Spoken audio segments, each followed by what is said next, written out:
말씀의 제목은 불평을 넘어 기쁨으로입니다. 오늘 본문의 말씀을 다시 보시면 분을 그치고 노를 버리며, 비슷한 표현이죠. 성내는 것과 분노하는 것을 그치라, 그리고 버리라. 불평하지 말라. 불평하지 말라는 말이 나오죠. 왜 불평하지 말아야 되냐면 오히려 악을 만들 뿐이라. 영어로 보면 it, 그 불평하는 것이 leads, 인도한다는 거죠. 어디로요? only to evil doing, 악한 일 쪽으로 우리를 인도한다.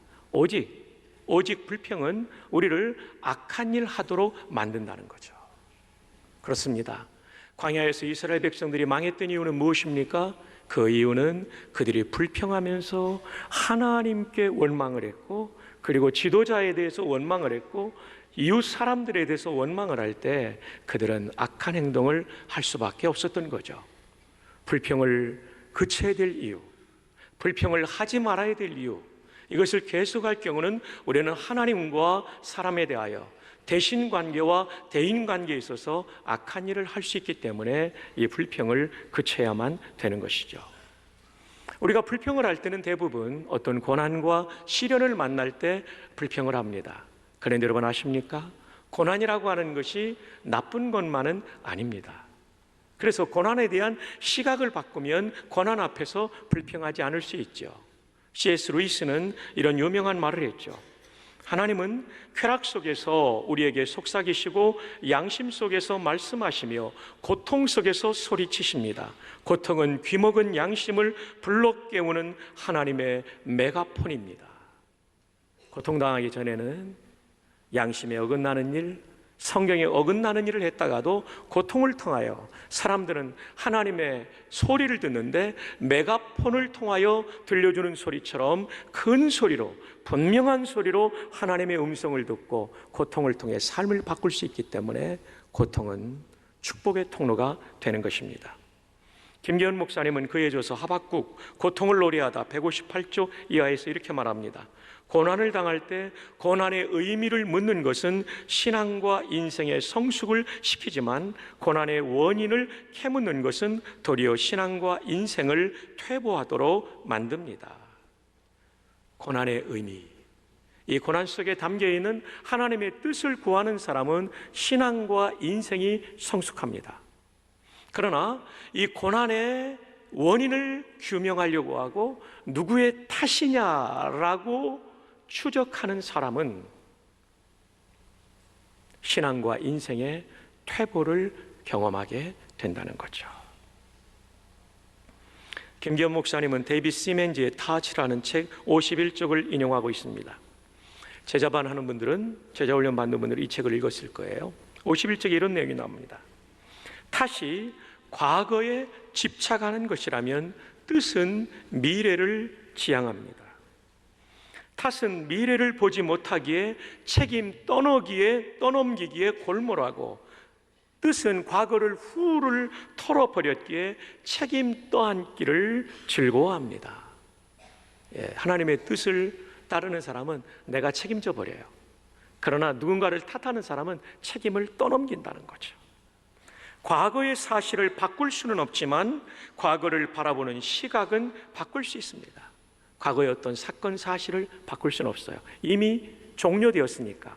그러나 이 과거를 바라보는 시각은, 사건은 바꿀 수 없지만 시각은 바꿀 수 있는 것이죠.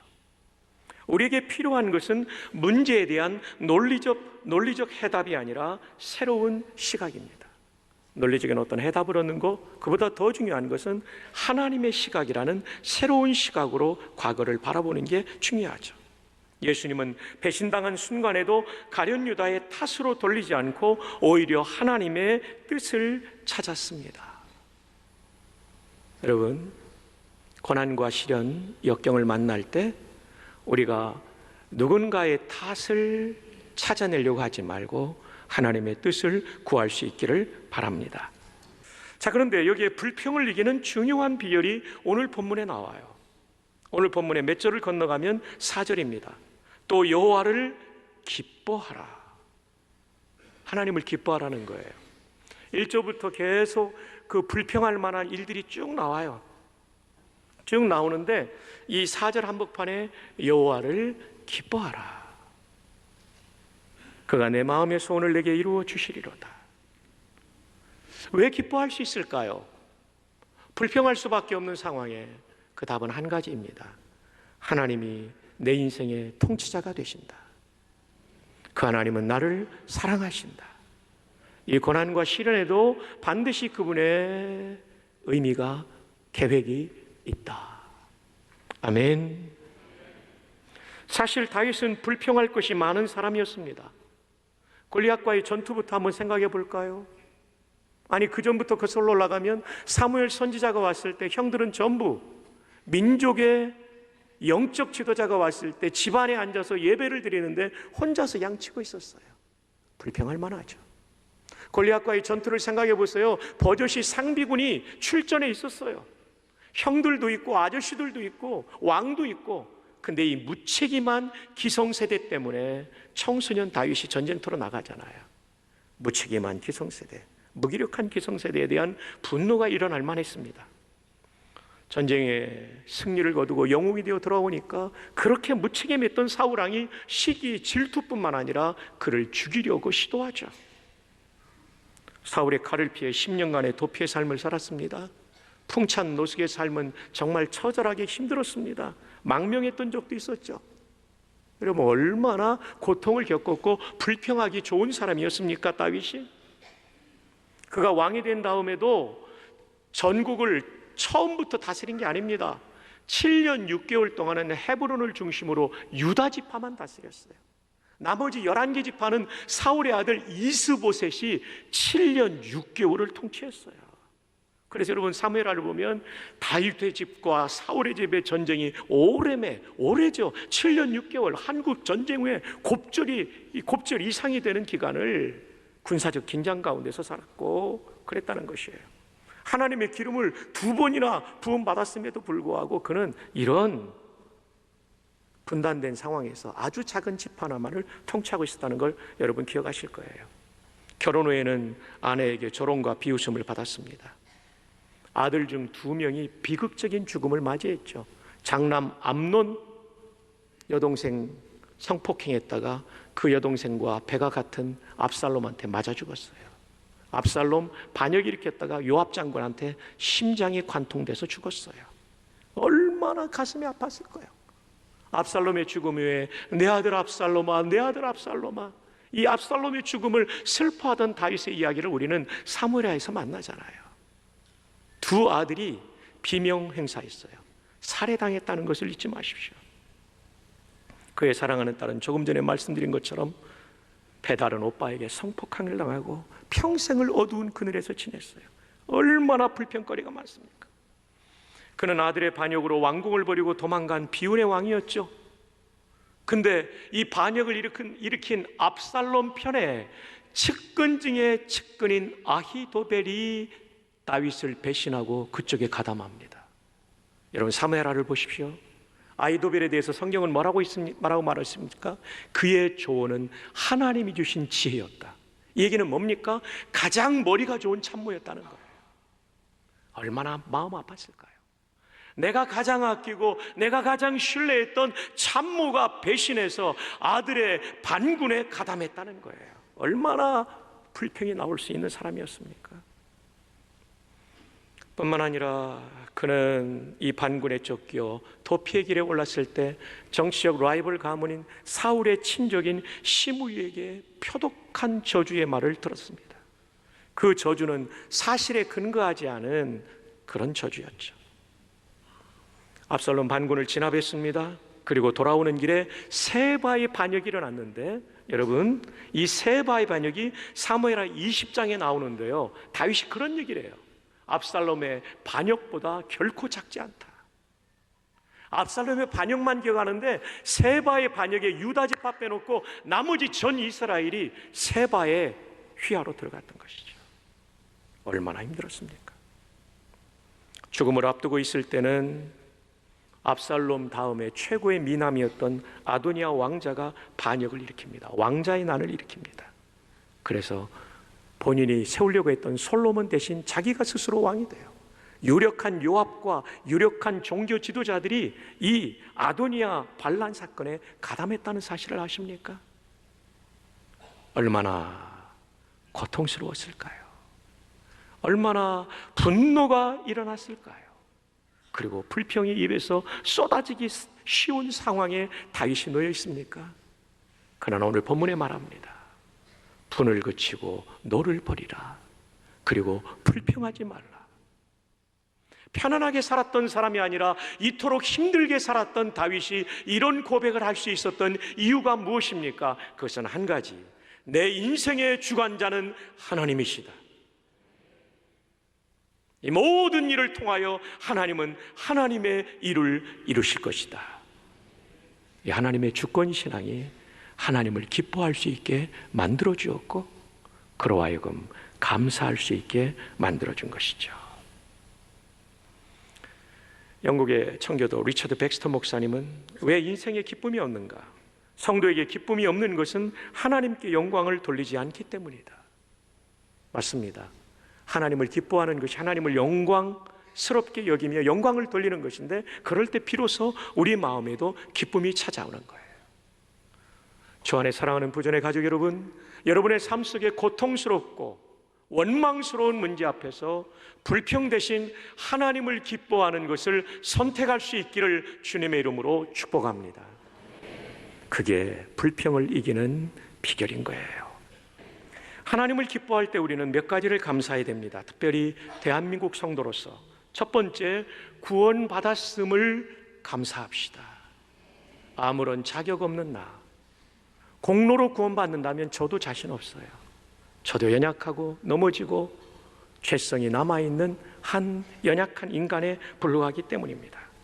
그러나 하나님 은혜로 구원받았죠. 은혜란 무엇이냐면 공짜로 준 선물입니다. 로마서 3장 24절에 그리스도 예수 안에 있는 성령으로 말미암아 하나님의 은혜로 한번 따라해 보실까요? 값없이 의롭다 하심을 얻은 자 되었느니라.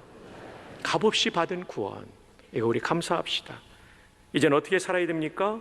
고린도전서 6장 20절, 우리의 구원은 우리의 대가가 아니라 하나님이 대가를 치러서 구원했죠. 그래서 이렇게 말합니다. 값으로 산 것이 되었으니, 하나님이 우리를 예수님의 핏값으로 사신 것이죠. 그런즉 너희 몸으로 하나님께 영광을 돌리라.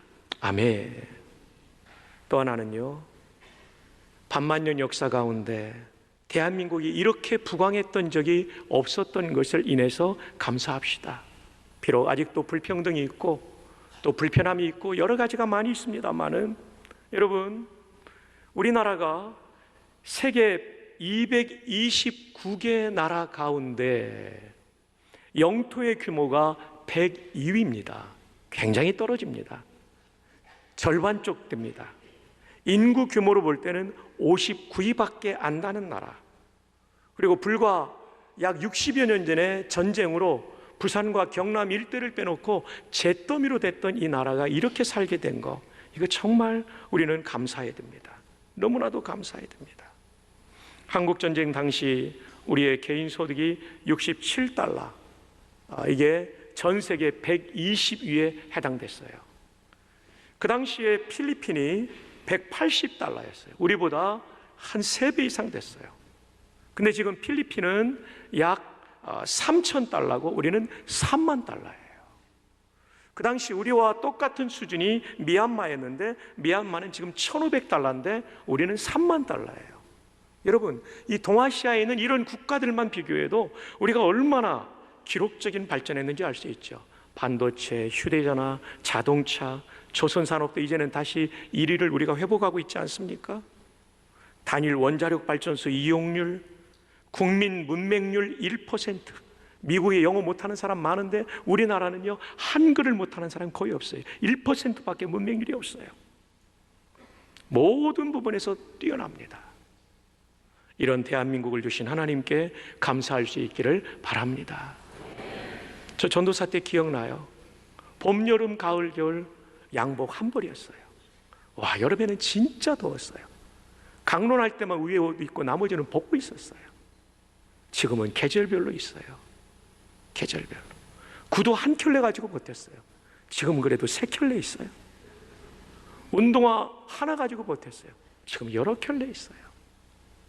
야, 옛날에는 따뜻한 물 나오는 강남의 현대 아파트를 제가 대학생 때 가서 깜짝 놀랐어요. 그 형님, 순천향 의대를 다니는 형님인데 아버님이 의사 선생님이었어요. 세상에 한겨울에 수도꼭지를 대니까 뜨거운 물이 나오더라고요. 깜짝 놀랐어요. 지금도 열악한 환경에 사시는 분들이 계시지만 웬만한 집은 다 나오잖아요.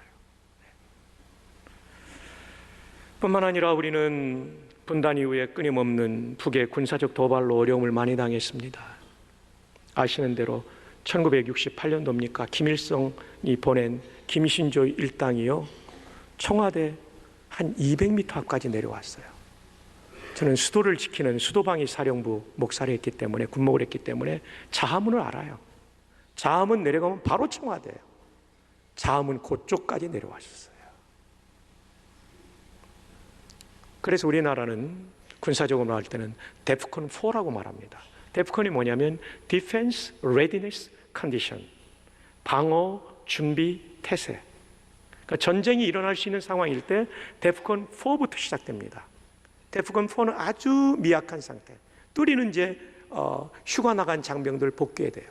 2가 되면 진지로 투입이 돼요. 부대 이동을 해야 돼요. 왜냐하면 현재 부대는 북한군이 좌표를 다 찍어놔서 전쟁 나자마자 거기는 쑥대밭이 되니까 다 부대 이동해야 돼요. 데프콘 1 나면 이제 방아지 당기는 단계까지 가는 거예요. 근데 여러분 아십니까? 우리 대한민국은 평상시가 데프콘 4예요. 군사약으로 더블 테이크라고 그래요. 군사용어로 평화와 전쟁을 동시에 취하고 있는 준정시 상태, 더블 테이크 시츄에이션이에요. 우리는요. 이런 상황 가운데 이 나라가 이렇게 발전된 것, 우리의 노력만으로 됐겠습니까? 하나님의 은혜인 줄 믿습니다. 시편 127편 1절에 여호와께서 집을 세우지 아니하시면 세우는 자의 수고가 헛되며 여호와께서 성을 지키지 아니하시면 파수꾼의 깨어있음이 헛되도다. 우리 힘으로 다 되는 게 아니죠. 너희가 일찍 일어나고 늦게 누우며 수고의 떡을 먹음이 헛되도다. 그것이 헛되지 않도록 보호해 주신 하나님의 은혜가 이 대한민국에 있었는 줄로 믿습니다. 저 북녘 땅을 보십시오. 너무나 안타깝지 않습니까? 저도 부임해서 1년 만에 우리 장로님들과 함께 북녘 땅 그 한만 국경선까지 가봤어요. 산에는 나무가 한 그루도 없고 사람의 인적도 끊어져 버린 그 도시들을 볼 때 얼마나 안타깝던지요. 세상에 공산주의 가운데 3대 세습하는 나라는 저기밖에 없어요. 우리의 민족이면서도 우리가 분별력을 가지고 대해야 될 줄 믿습니다. 통일도 하나님의 은혜로만 되어야 하는 줄로 믿습니다. 백성을 저렇게 굶겨 죽이고 억압하는 정권을 우리는 인정할 수 없죠. 우리는 그들을 불쌍히 여기고 기도하고 인도적인 도움을 줘야 되겠지만 그 외에는 정말 조심스럽게 해야 된다고 생각합니다. 사무엘상 2장 7절에 여호와는 가난하게도 하시고 부하게도 하시며 낮추기도 하시고 높이기도 하시는도다. 하나님이 주권자이십니다. 여러분의 인생과 우리 교회와 그리고 이 나라 이민족의 미래를 하나님이 잡고 계신 줄로 믿습니다. 그래서 어거스틴은 국가를 위한 최고의 봉사는 기도라고 그랬어요. 나라가 매우 어렵습니다. 우리 모두가 기도하기를 바랍니다. 우리의 선대가 피를 흘려 지킨 이 나라, 땀을 뿌리고 뼈가 마르도록 고생해서 일구어 놓은 대한민국을 함부로 평가하지 마십시다. 우리는 감사하고 불평 대신에 감사하고 탓하지 말고 뜻을 찾고 이 나라의 미래를 놓고 기도할 줄 아는 애국하는 성도가 되기를 바랍니다. 말씀을 맺습니다. 추수감사주일에 불평거리로 가득 찬 여러분의 마음과 가정이 있지는 않습니까? 그러지 마십시오. 이 불평거리 속에도 하나님의 뜻이 있고 주권이 있고 은혜로운 결과가 있을 줄로 믿습니다. 하나님을 기뻐하기를 바랍니다. 감사하기를 바랍니다. 불평을 넘어 기쁨으로 감사로 나아가는 복된 믿음의 가족들 되시기를 주님의 이름으로 축복합니다.